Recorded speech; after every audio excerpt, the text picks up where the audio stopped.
అర్జున, పరిపూర్ణమైన విశ్వాసముతో నన్నాశ్రయించి వినయముతో ఎవరు సేవించి భజింతురో వారు సమస్త యోగులలో ఉత్తములు.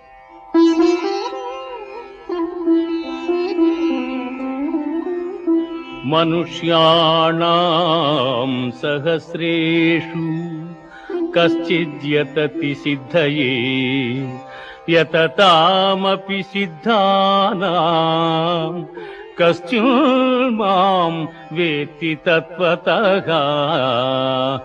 వేల కొలది జనులలో ఏ ఒక్కడో జ్ఞానసిద్ధి కొరకు ప్రయత్నించును. అట్లు ప్రయత్నించిన వారిలో ఒకానకుడు మాత్రమే నన్ను యథార్థముగా తెలుసుకొనగలుగుచున్నాడు. భూమిరాపో అనలో వాయు ఖం మనో బుద్ధిరేవ చ.